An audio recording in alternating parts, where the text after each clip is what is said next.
Hello and welcome to Story Time with Kristina. Hi, so welcome. Today's story was inspired by an interaction I had with a student recently. And we got to talking, and she basically came up with 2 points and that we kind of went through during our time together. One, she wanted a six-pack. The new year, new you, hey. And she desired to, like most people, be as they were however many years ago. So that was step one. Step two is she felt like her breath was always kind of chasing her movement, or never really working. It was never really working together. So the first thing that I do when I work with people is use this ratio. Inhale 3, pause for a second, exhale 3, pause. Now, this pattern, amongst other patterns, it could be a little bit different ratio, can be utilized as a magnifying glass for exploration and observation.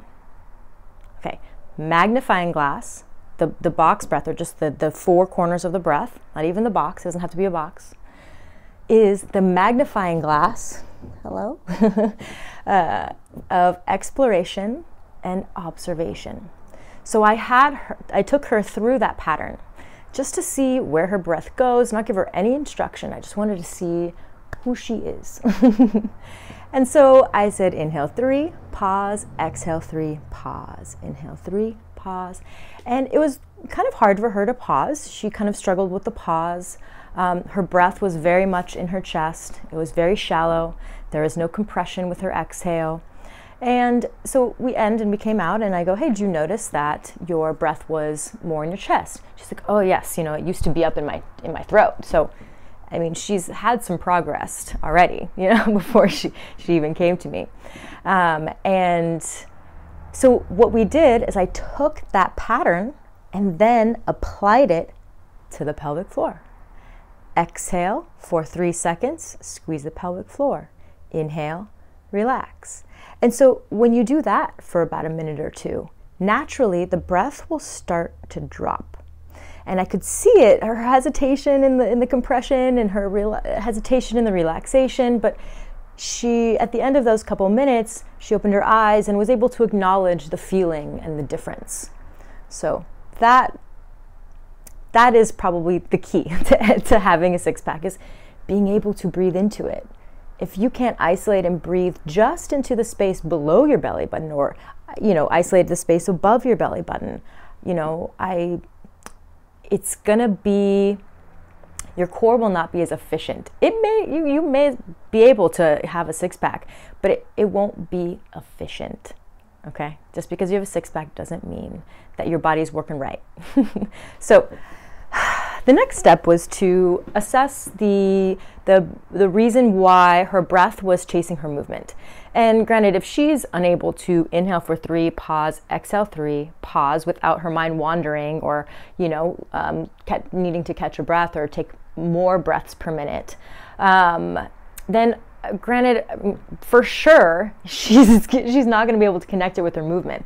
As she increases her heart rate, her breathing rate's going to want to increase. So she's never experienced having to manage a low breathing rate with a movement. And so I use a simple movement. Actually, this board behind me is a YouTube video that I'm going to film on this. And this is really about aligned perception of self, not only physically, but then in parallel, in opposite, would be mentally. So what I did was I had her again go through the box breath. I added a little bit more of a hold at the top and the bottom. She could not hold. She actually got a little faster, and she wouldn't pause. And at the end of that couple minutes, she opened her eyes, and I go, do you notice that you're unable to pause at the top of your inhale and the bottom of your exhale? She goes, well, why would I pause? That's not a part of flow. I don't think pausing is part of flow. And I'm like, really? Interesting. Very interesting. Her subconscious breathing pattern reflected her belief that was a powerful moment. I mean, for me, and I think, you know, after that, I think she started to realize what she was uncovering, because she proceeded to tell me that to her, a pause was like a stagnant state, or almost a fearful state, or like a state of hesitation. And I just got this vision of her as a young girl in that physiology. And so when we work with these simple patterns, there's so many things that are locked in there. You just don't know. I've recently gotten a few messages about people acknowledging the emotional state and not expecting the emotions that were going to come up with these simple patterns. And they're like, is this normal? And absolutely. And don't be afraid. Don't be afraid.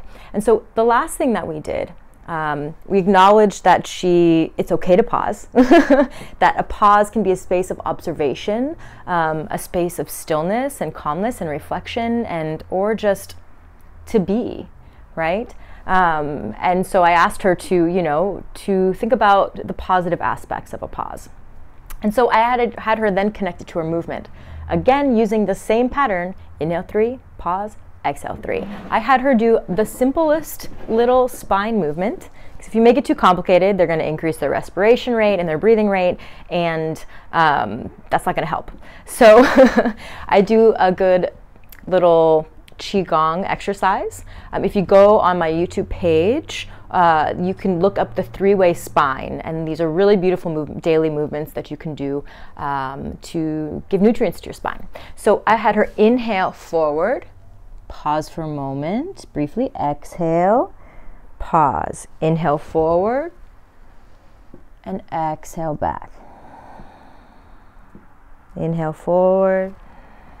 And so what happened was the breathing pattern changed. She would take all her air in, hold, and then exhale, and then hold through the movement.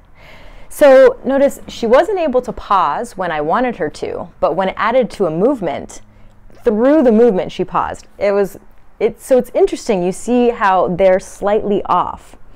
And so really the prescription for her is practice the box breath. And this is prescription for anybody. Like, if you can inhale for 4 or 5, hold 4 or 5, exhale, 4 or 5 seconds, and be comfortable, because she's going to have to work to make that comfortable. You're going to get this sense of air hunger, this desire to take a little more air, because you are breathing less per minute. If your body is used to a higher breathing rate, then you're going to get that feeling of give me more breath, more air. So to end this story, I just want you to think about how your breath is connected to your movement. Is it always kind of trying to chase it? Does it work with it? Could you imagine switching it so your movement, or your breath leads your movement as opposed to the movement leading the breath? And how can you interact with these things? Because this is the way that we send messages back to our body. These two things connected. And I'll get more, give more info on my YouTube video that I'm going to be filming soon.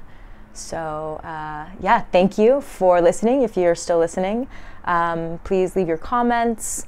I love answering comments and questions, and I do offer breath consultations. So please, you can find me at primalcoding.com, Instagram, you can DM me. I would love to hear from you, and have a wonderful day. Story time is over.